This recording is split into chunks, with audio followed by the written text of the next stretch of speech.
Hey beer and brew fans, and welcome to Something About Beer. Over the years, I've adopted a number of brewing processes that have really improved the quality of my beer and the shelf life. Today I want to share my thoughts on fermentation temperature control.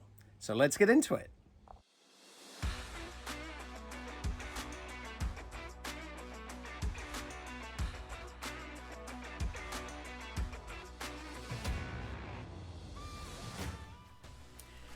Hey beer and brew fans, and welcome to Something About Beer. Today we're going to be talking about controlling fermentation temperatures. Now, over the years that I've been brewing, I've increasingly come to understand that the yeast that we're using is more important than simply converting sugars into alcohol and CO2. It brings so much more to the party. Brewers treat yeast like their children. They nurture the yeast, they care for the yeast, they worry about the yeast.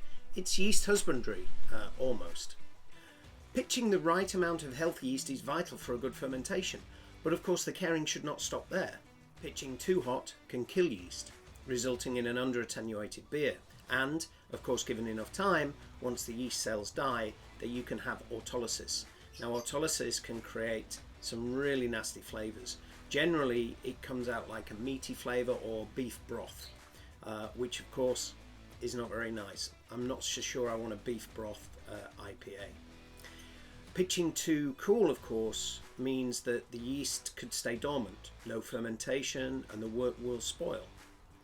And of course, remember, it is still wort at this point, because the old saying goes that brewers make wort and yeast makes beer.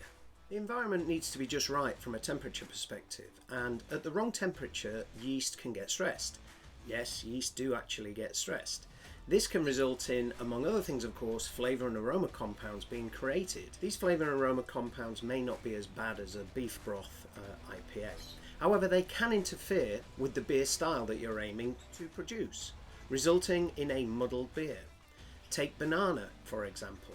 In a Hefeweizen, absolutely you want that flavour in there. But in a Munich Helles, absolutely not. We all know that yeast is temperature sensitive, so it stands to reason that we should pay attention to temperature control, of course. However, it's not that easy on a homebrew level, unless of course you have a fat wallet and that you can afford the latest glycol jacketed fermenter and glycol chiller, of course. Fermentation itself creates an exothermic reaction, meaning it creates its own heat, and it can rise between around 4 to 6 degrees C on its own accord. So cooling as well as a heating source is important to consider.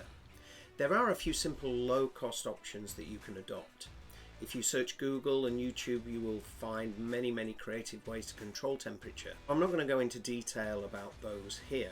It's better that each of us considers our own needs and adopts the most appropriate solution for our own brew house. The important thing is being mindful that fermentation temperature control will have a positive impact on your beer, and that even a small adjustment can have a big impact on your finished beer. So, my advice is to seek out one of the many creative ways to control fermentation temperature.